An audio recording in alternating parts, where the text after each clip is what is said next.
Hello mga kasimple! Ayan for today's video, another day, another new vlog na naman ang kasimple nyo, diba? So diba, pupunta nga kami ng Rolling Hills, diba makikita nyo ang ganda-ganda guys. Kukuha kami ng passport ni Mima. Ayan, ang ganda-ganda ng view dito guys. Maraming puno ng kahoy. Ayan, parang feeling mo talaga ba, hindi talaga Amerikano. Kasi ang daming puno ng kahoy guys. Ayan, may mga kabayo dito minsan makikita namin. May sumasakay yung mga may-ari. Ayan, dito guys na banda. Napakaganda dito guys. Pero maganda rin yung presyo ng mga bahay. Kaya ayan, napakalaki ng puno. Makikita nyo yan guys, napakalaki talaga ng mga puno ng kahoy. So pupunta nga kami sa office dito. May paggawaan ng mga passport. Ayan. Ang ganda-ganda ng view. Talagang nasabi ko, gusto ko talaga dito makatira. Kasi napakaganda ng view. Tapos magdadrive yung mga tao dito is parang kalma lang ba? Hindi pa harurot talaga. Kaya ito guys, makikita ng bundok may mga kabundukan talaga. So ayan, akala mo ba hindi siya Amerika? Napakaganda na may mga sagbot-sagbot, mga puno ng kahoy, may mga anas pa, tinaawa Diba ang ganda-ganda? Akala nyo dito guys, wala mga bahay. Ang mga bahay niyan nasa likod. Ayan, ang ganda-ganda guys. Makikita nyo may bahay talaga sa taas Diba? Nakakatakot naman ito dito pero napakaganda ng place talaga. At maganda rin ang presyo dito ng mga bahay, mga malaking bahay dito guys. Kaya sabi ko, ay gusto ko talaga dito. Pangarap lang yun mga kasimple Libre lang tayo mangarap mga kasimple. Kaya pangarap tayo. Ang ganda, ang dami ng bahay sa taas. Marami talaga yung bahay niya. Nakatago ang mga bahay dito. Ayan.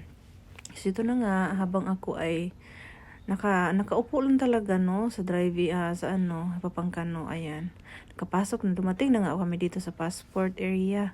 So ayan na nga mga kasimple, sabi ng babae, ay, wala pala yung may-ari, hindi po pwede, ayan, diba? Sa Papangkano, papasok-pasok pala. Pero sabi ng babae, ay, hindi po pwede, wala yung anak mo. Kaya ayan na, nakauwi na naman kami guys, uwi na naman. Punta naman kami dito sa area na kung nasaan yung mga paborito namin, mga snack-snack dito ba. Sa Beagle area. Ayan, pupunta kami ng Papangkano. Every time talaga guys, pupunta kami dito. Pupunta lang kami ng Beagle. Ayan, bibili kami kasi fresh talaga yung Beagle nila. Napakalambot. Ayan, diba? Tapos mainit pa. Pwede kang bumili ng kape and everything you want. Mayroon sila. So, ayan nga, nakita ni Papangkano yung matanda doon, nagsungkod, ay pinalabas ni Papangkano. So, si Papangkano dito ang nahimog security guard, diba? Napakabait ang asawa ko. Nakita niya matangga doon na hindi talaga maka-open kasi may nagsungkod na. Pinalabas niya una. So, ito na nga. Nakakuha na siya ng order. Napakasarap talaga itong Beagle, guys. Ayan. Binigyan ko ang asawa ko ng tubig. Sabi ko, mag-arte-arte. Mag-share ka ng tubig ko. Kasi napaka-arte talaga niyan, Ayan na nga. Binigyan niya sa akin ng aking Beagle. Napakasarap. Full of cheese talaga. So, after namin kumain, ayan, nakauwi na kami. Sabi ko, nagusik-usik lang yung tagas, Mato ta diri mo bitaw nang di ka maminaw sa kuan Kaya karundong maminaw na gyud ako. Nabibidyohan ko naman dito guys, napaganda talaga ng place dito as in sabi ko pangarap ko talaga dito makatira. Pero baka hindi guro mga kasimple pero mangarap lang gud tayo baka sakali after namin talaga pumunta ng galing Rolling Hills guys, pumunta kami ng CBS, pumili kami ng mga something kailanganin namin. Nakita ko nga itong 50% off talaga mga chocolates ngayon ba. Sabi ko, malayo pa man ako palang package. Kaya saka na. Ayan, iwasan ko muna yan guys. Ito na nga. Paalis na rin ako sa work guys. Sumating na kami ng bahay. Tapos aalis na naman ako sa work. Ayan na. Ang kasimple nyo na nag-drive. Maaga akong umalis sa work kasi mag-shopping pa ako para sa anak ko. Bibilhan ko si kuya ng mga gamit. Ayan kasi pupunta kami ng Las Vegas. Ayan. Bibilihan ko si kuya ng mga gamit.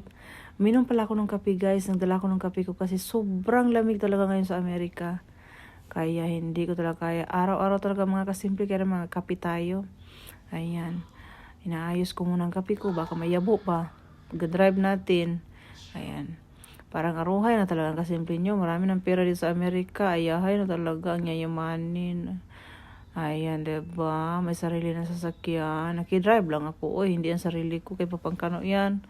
Ayan, nakasingit lang ako mga kasimple So, ayan na nga, ina-adjust ko na mga mirror. Kasi yung set na talaga ito upuan, si Papangkano.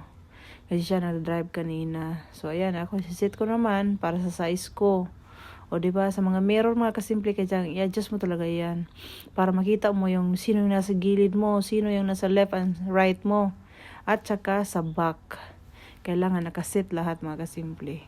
Yung comfortable tayo mag-drive ba, na hindi tayo mahirapan, maglingi-lingi. Ayan, kahit meron akong backing na mirror, talagang tinitingnan ko muna yung aking over the shoulder. Baka mayroong mga sasakyan papunta ba. Kasi minsan hindi natin nakikita talaga kahit meron tayong backing na mirror. Ayan. Ay, ito na nga mga simple. Ayan, close ko na aking garahe. O, diba? Mayayamanin, i-click mo lang yung garahe, close agad, diba? Yun, ayan, garahe yan ang aming mga, dyan, makikita nyo sa aking right side, left side. Garahe ng kapitbahay ko. O, diba? Ayan, alis na tayo. Papunta ng work. Maaga ako dito ngayon kasi mag-shopping muna ako. Ayan. Ayan na nga, papunta na tayo sa Target. Pupunta ako ng Target ngayon. Kasi Target ko talaga, mag-shopping muna bago pumasok sa work. So, 1 hour advance muna tayo mga kasimple. 1 hour advance kasi mag-drive pa ako ng 15 minutes. 30 minutes yung aking pag-shopping. Siyempre, pipiliin pa natin nga saan yung mura, 'di ba? Hindi lang tayong bubunot ng bubunot, o 'di ba? Kailangan hanapin ko yung mura-mura. Mura siya pero maganda tingnan. Ayan, continue ating pagdadrive. Safe drive lang talaga mga kasimple. Ayan, tuloy-tuloy lang. O 'di ba, kumusta na kayo? Wala ko nagdadrive. Iniisip ko lang talaga lagi na noon hindi ko talaga ito magagawa sa atin, sa Pinas. Dito sa Amerika, nagagawa mo naman talaga yung hindi mo nagawa sa Pinas, diba? Nagkakaroon ako ng driver license, nakapag-drive na ako mag-isa. Yung hindi na ako ihati ng aking asawa, diba? Malaki talagang kaibahan. Ito na nga, nandito na ako sa Target. Papasok na tayo. Finally, nakarating na ako sa bahay. Yung akala ko itulog ng anak ko. Alas 9 na ng gabi. Yun pala, andoon na siya, nakabang sa akin. Kasi alam niya, nandito na si mama kasi yung kanyang room, ang room niya nasa baba ang garahe. Kaya alam niya, oh yan, ito na si mama. Kaya excited siya na buksan yung kanyang pinamili ko kanina. So ayan na, meron siyang pantulog, may mga jacket, jogging pants, ganun lang na kasimple. Ang saya-saya niya, nakatanggap ng bagong damit from mama. Ayan. Yan ang mga paborito niyang karakter, kaya yan ang binili ko. Ayan, masaya siya. Naka-smile naman. Sabi niya, thank you, ma.